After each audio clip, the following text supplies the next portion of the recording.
Yuk Mas, ajakku pada Mas Andri.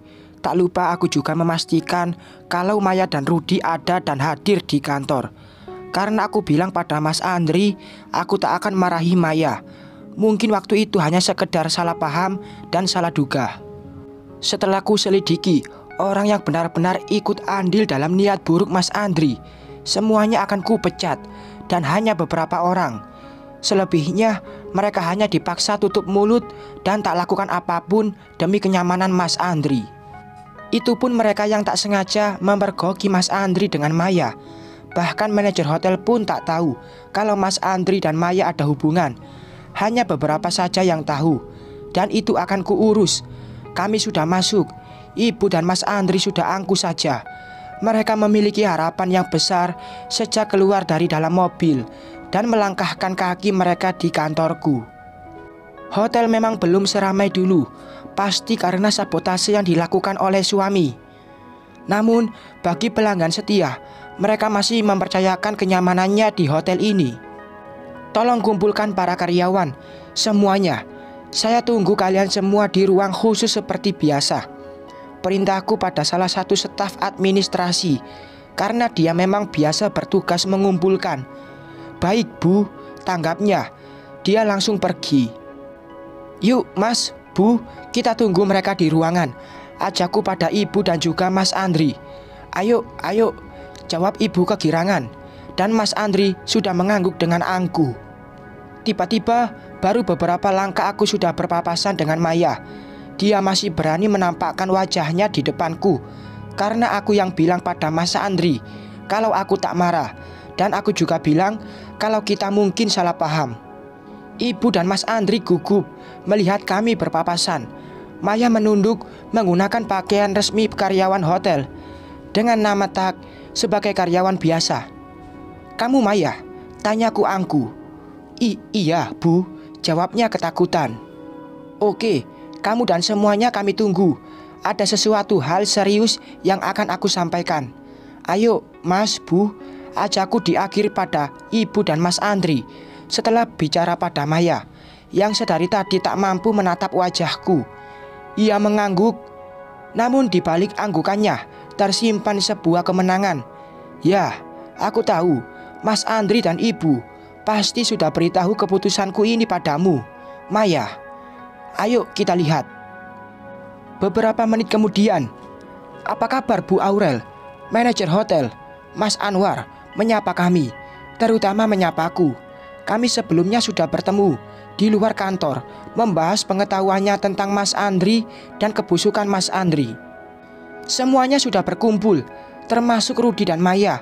Mereka amat ketakutan melihatku, namun yang lainnya biasa-biasa saja. Oke, mungkin akan segera aku mulai untuk memperkenalkan jabatan suamiku di kantor mulai saat ini. Irlan, ucapan Mas Andri membuat mereka kaget, namun tidak denganku.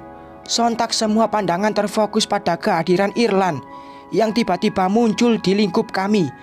Begitupun dengan Pak Manajer, ia seperti heran, namun tidak ada rasa takut atau sebagainya. Loh, ngapain kamu kesini? Kamu sudah saya pecat ya? Mas Andri menyerang Irlan dengan kalimat barusan. Mas, kamu tahan dulu emosi kamu. Aku melerai Mas Andri. Loh, sayang, kok kamu... Aku yang suruh datang Irlan ke sini. Dia juga harus menyaksikan niatku ini, Mas. Kamu tenang ya. Semuanya baik-baik saja kok.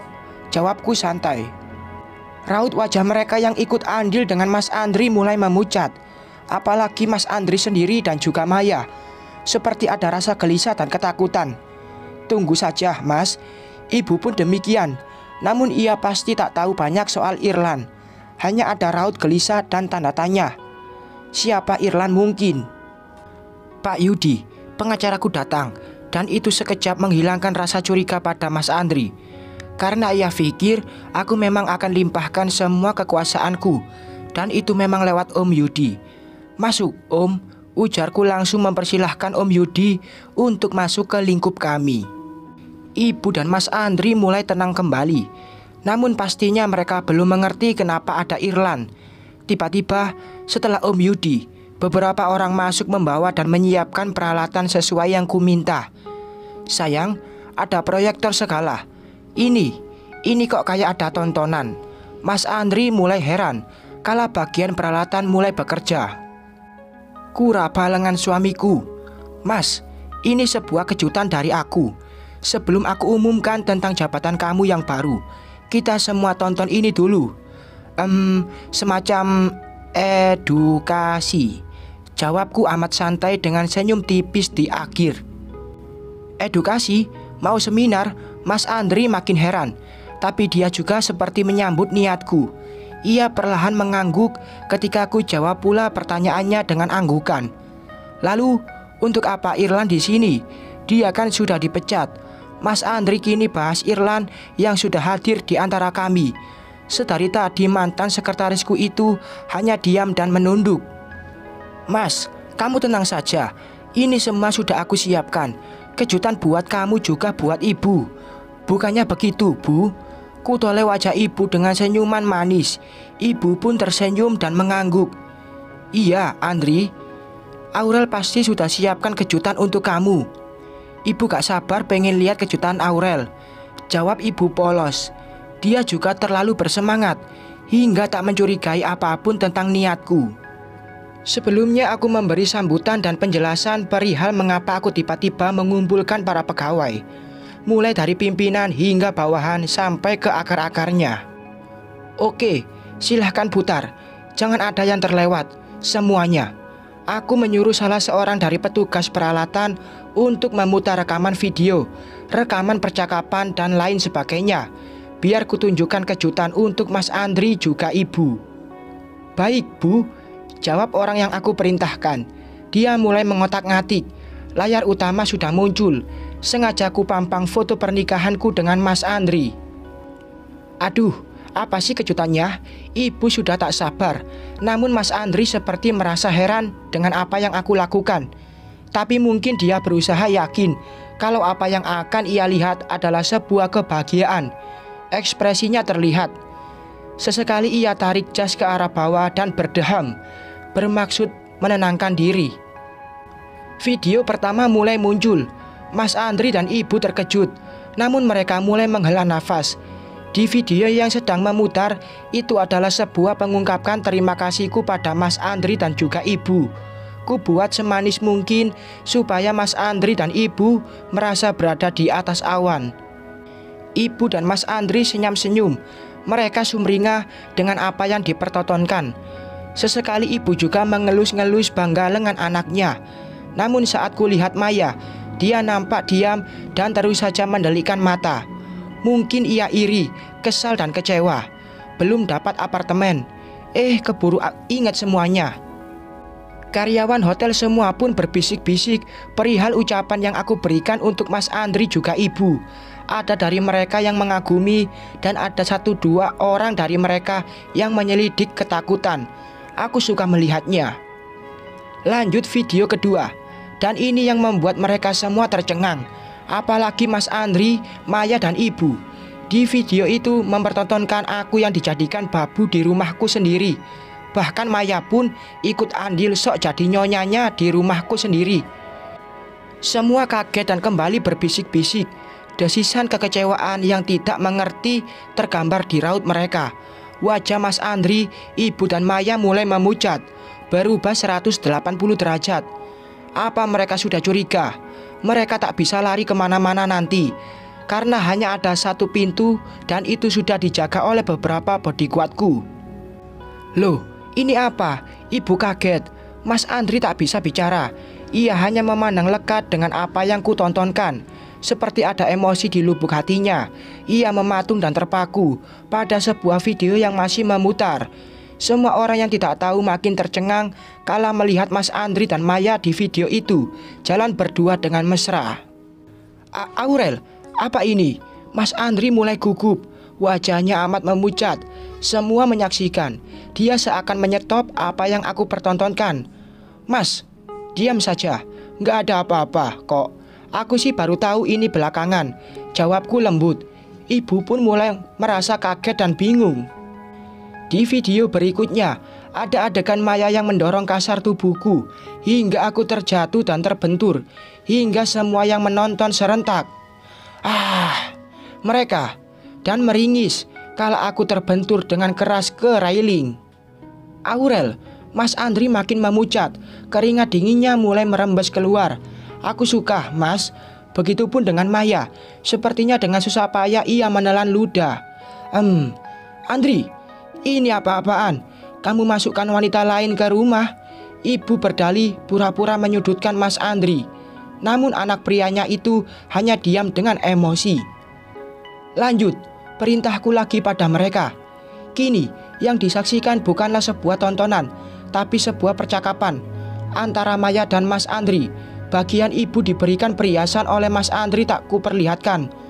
Toh perhiasannya juga sudah ada di tanganku semua. Mulai memutar, semuanya diam dan kini suasana menjadi hening. Bagian ini adalah bagian rekaman yang belum aku bahas karena aku dapat belakangan. Maya, kamu jangan ke rumahku. Ini gawat. Obat yang kamu bilang untuk memperburuk ingatan Aurel kok malah begini. Jawaban dan kalimat Maya tak terdengar karena Mas Andri tak loudspeaker percakapannya. Baru saja sampai sana, semuanya makin shock. Semua sontak menggelengkan kepala dan menatap Mas Andri juga Maya dengan lekat. Keduanya hanya mampu menunduk dan tak mampu bicara apapun. Ingin berontak pasti tak bisa. Si Aurel malah ingat semuanya. Bukannya kamu bilang obat yang kamu berikan akan memperburuk ingatan Aurel? Hah? Ujar Mas Andri di percakapan. Kami terus mendengarkan. Aku pun emosi. Apalagi mereka. Kulihat semua orang geram dengan rekaman yang kuperdengarkan. Ingin rasanya ku bejek mereka. Tapi biarlah. Biar mereka nikmati dulu kelanjutan ini. Rencana kita rubah. Aku akan pastikan dulu Aurel yakin padaku. Kamu jangan gegabah. Dan kamu besok harus ganti baju jadi pelayan lagi. Aurel ingat tentang kecelakaan dia dulu. Dan dia menanyakan kamu. Ya enggak gimana. Untungnya Aurel percaya dan yakin kalau aku hanya khilaf. Kita jangan berhubungan lagi dulu. Nomor kamu sementara ku hapus. Kita berhubungan lewat nomor ibu. Pas sampai sana, ibu ikut terkejut. Dia yang tadinya berdalih kecewa pada anaknya, ternyata dia juga sama. Fix, ucapan ibu tadi hanyalah pura-pura. Cukup. Mas Andri menghentikan bukti-bukti yang ku perdengarkan. Dia juga menjewang lenganku, namun ku kibaskan dengan cepat. Oke, cukup. Perintahku pada staf yang sedang bertugas. Kedua rahangku beradu keras. Aurel, apa-apaan ini? Kamu mau buat aku malu? Jadi selama ini ingatan kamu? Mas Andri mengamuk. Tidak pada awalnya. Aku benar-benar amnesia, Mas. Tapi pada akhirnya aku bisa pulih. Dan kamu tahu, semua kebohongan kamu sudah ku ketahui. Aku membalas amukannya. Semua karyawan menyaksikan. Aurel, ini pasti salah paham. Ringis ibu. Oke, menurut ibu, salah pahamnya di mana? Tolong Aurel minta penjelasan dari seorang wanita yang mampu menyediakan surga bagi anak-anaknya. Silahkan, Bu. Tolong jelaskan bila ini salah paham. Ibu malah diam saat mendengar apa yang aku utarakan. Wajahnya panik dan memucat. Keringat dingin ibu makin menghujan saja. Aurel, Mas Andri membentakku. Apa, Mas? Kutoleh wajahnya dengan nanar. Rudi dan Maya pun ikut ketakutan. Mereka ingin pergi tapi malu. Andri, ibu mertua menegur anaknya. Oke, lalu ada satu hal lagi. Aku memberi kode pada orang suruhan untuk membawa semua preman yang bertugas sebagai tim sabotase hotel suruhan Mas Andri. Ibu dan Mas Andri makin panik saja. Pok, telapak tanganku menepuk dan akhirnya mereka semua didatangkan. Belum juga aku bicara. Salah satu karyawan hotel mencoba bicara lebih dulu. Loh, Mas ini, Mas yang kami usir karena berusaha pengunjung kan? Dan Mas waktu itu pakai kostum pegawai. Salah satu pegawaiku ternyata masih mengingat sesuatu. Pantas saja, baru beberapa hari pula. Para preman itu diseret ke tengah-tengah kami. Maya yang begitu shock, tapi dia seperti mampu menenangkan diri. Iya benar, saya masih ingat wajah Mas ini. Kata manajer hotel pun angkat bicara sambil menyelidik. Apa ini? Mas Andri bertanya. Apa ini? Ujarku. Ayo putar rekaman itu lagi. Aku kembali menyuruh petugas yang sedari tadi stay di depan layar laptopku. Ia mengangguk. Mas Andri makin panik dan terlihat geram. Dan rekaman mulai mengungkap kalau Mas Andri lah dalang dari sabotase hotel waktu lalu. Bahkan dia juga sudah berniat menjual asetku pada Om Warisman. Tunggu, ini tidak benar. Apa maksud semua ini? Mas Andri sok kaget, sedangkan ibu hanya terdiam malu. Begitupun dengan Maya. Apa ini? Sinisku. Oke, kalian semua harus dengar. Jadi, citra hotel ini buruk karena ada yang sabotase. Dan mirisnya, suami dari pemilik hotel ini sendiri. Dan kalian yang terkait dengan masalah ini, hari ini adalah hari terakhir kalian bekerja. Semuanya kaget mendengar keputusanku. Ada dari mereka yang menatap ketidaktahuan dan ada pula yang ketakutan. Bu Aurel, saya minta maaf. Semua terjadi karena kelalaian saya hingga orang ini berani masuk tanpa sepengetahuan saya. Jujur, saya baru tahu setelah kejadian dan orang ini berhasil kabur. Pak Anwar, manajer hotel, kembali bicara. Aduh, gak nyangka ya, hotel jadi sepi, kan? Desas-desus dari mereka yang ku dengar. Jadi, di sini Irlan tak bersalah dan dia masih akan jadi sekretarisku. Selamat datang kembali, Irlan, ujarku menyambut Irlan. Dia pun hanya mengangguk saja. Raut wajah Mas Andri makin memerah karena kesal. Dan hari ini aku akan beri pengumuman. Perhatian untuk semuanya. Selamat bagi kalian yang masih setia bekerja dan tak ikut satu kubu dengan wanita ini, juga suamiku. Kutunjuk Maya dengan mata tajam, juga Mas Andri yang masih berdiri di sampingku. Mas, selamat. Jabatan kamu sekarang hanyalah mantan suamiku. Semua berkas-berkas perceraian sudah diurus oleh Om Yudi sejak beberapa hari yang lalu. Ibu dan Mas Andri makin kaget saja. Begitupun dengan Maya. Pasti ini mimpi buruk bagi mereka. Apa maksud kamu? Bukankah kamu akan berikan aku jabatan yang selama ini kamu duduki? Hah? Mas Andri masih tak tahu malu. Aurel, kamu hanya bercanda kan? Ibu mulai panik. Aku tersenyum sinis. Menurut ibu dan kamu, Mas, apa setelah ini semua ini aku akan masih bersikap baik pada kalian? Dan kamu juga, Maya, gumamku kecewa. Maaf, Mas, Bu, Aurel sudah putuskan semua ini matang-matang. Dan sekarang aku butuh kalian semua untuk bicara di depan para wartawan. Bersihkan kembali citra hotelku. Permintaanku pada mereka yang bersalah. Mas Andri hanya menggelengkan kepalanya dengan raut kecewa. Dan kamu, Mas, sampai kapanpun aku tak akan pernah berikan kekuasaan ini sama kamu.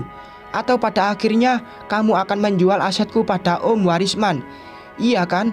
Mataku mendelik ke arah Mas Andri. Hah? Menjual? Apa maksud kamu? Mas Andri sok kaget. Andri, seorang ibu membentak anaknya seperti ada kekecewaan. Iya, aku sudah tahu. Dan kamu, Mas, mulai detik ini kamu angkat kaki dari rumah aku. Ibu juga. Aku bicara di hadapan semua. Aurel, kamu tahu kan, rumah ibu sudah tak ada. Rengek ibu. Dia sangat panik. Wanita parubaya itu seperti ingin menangis. Aurel tidak tahu, Bu. Yang jelas ini semua salah anak ibu. Bahkan ibu pun malah mendukung Mas Andri dan Maya. Maya masih diam dengan kekesalan. Para preman itu pun amat ketakutan. Siap-siap saja kalian dijebloskan ke penjara gara-gara sabotase hotel dan mengenai pemalsuan obat yang diberikan padaku. Mereka makin terkejut. Bu Aurel, para wartawan sudah datang, ujar salah seorang pegawai yang tiba-tiba menghadap. Aku pun mengangguk. Oke. Ibu, Mas Andri dan Maya masih kecewa berat, tapi mereka lebih ketakutan. Ayo, bersihkan lagi citra hotelku. Dan kalian semua, ayo, bawa mereka. Perintah pada anak buahku. Mereka akan memboyong semua pihak yang terkait untuk menjelaskan di depan kamera. Aurel, kamu jangan tuduh aku tentang sabotase ini. Aku gak tahu apapun. Iya, aku memang fitnah Irlan, tapi aku tak berniat kerjasama dengan Warisman. Mas Andri terus berdalih. Kita lihat saja nanti, Mas. Yang penting sekarang kamu bersihkan dulu citra hotelku. Cepat, titahku sambil berjalan angkuh.